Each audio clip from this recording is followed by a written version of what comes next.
as long as we invest into their long-term health and help them become better mothers or better fathers or better brothers or better sons or sisters and daughters and stuff. Well, loyalty is a two-way street, right? Companies always, well, they want their employees to be loyal, but that's a two-way street. What are you doing to take care of that individual? And I've asked that to, countless organizations, like, well, I think they're interviewing elsewhere. Like, okay, yeah, they have free will. They're allowed to do that.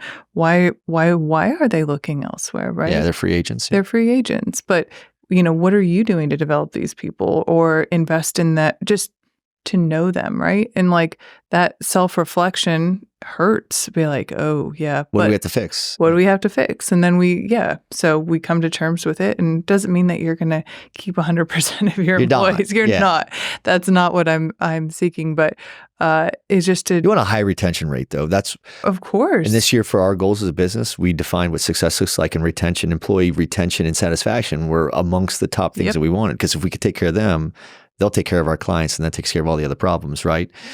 But I think that we're reaching a point in time where it pencils out better. If I lose less productivity, it's like I was telling someone, the analogy was like, if I'm driving from Austin, Texas to Dallas, Texas, and I get a flat tire, 30 minutes north of Austin, my options are to keep driving as fast as I can to get to that meeting so I'm not late, or I got to pull over and lose 20 minutes to change that tire, but I can make that time back up and still make it to my meeting on time. And there's too many companies or too many businesses or too many leaders that are like, just drive on it. It'll get us there. Yeah. We'll slow down or we'll do whatever, but they're not going to do anything to fix the problem yet until they get to the destination, where I'm like, why don't we figure out a way to stop in the middle of the journey and fix that, and then watch how we could probably even get there faster in the long term. Yeah. And we're seeing that if you do that, it actually pencils out better, because I'm getting way more output and productivity from people when they come back to service and they are at as close as you get to 100%. Right.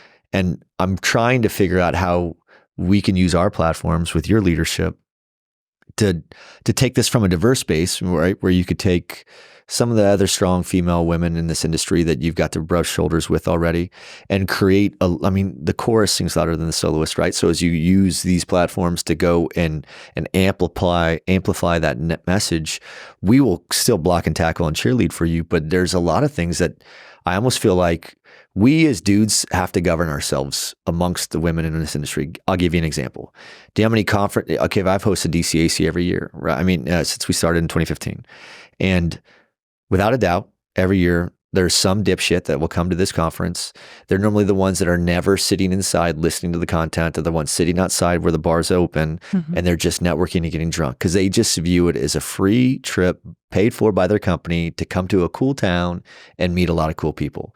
But they're really not taking their career very serious. They're just having fun, right? And that's okay. There's just certain stages of maturity where you start taking this shit serious. But without a doubt, every year, there's always some sort of stupid alcohol-related incident because people are going to drink too much and they're going to say too much when they do it.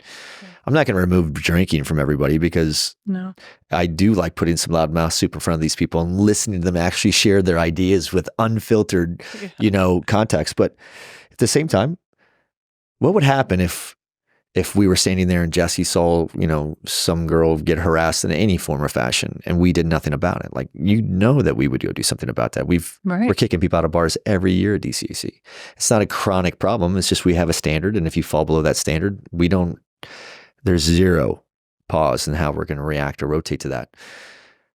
But we do our best most of us will try to do our best as men to block and tackle and look out for those sisters that we have in this industry to make sure that they don't have to tolerate some asshole, right? There's plenty of ass rocket notes that I've had to send to people because of the way they were treating, a female unit at one of these events.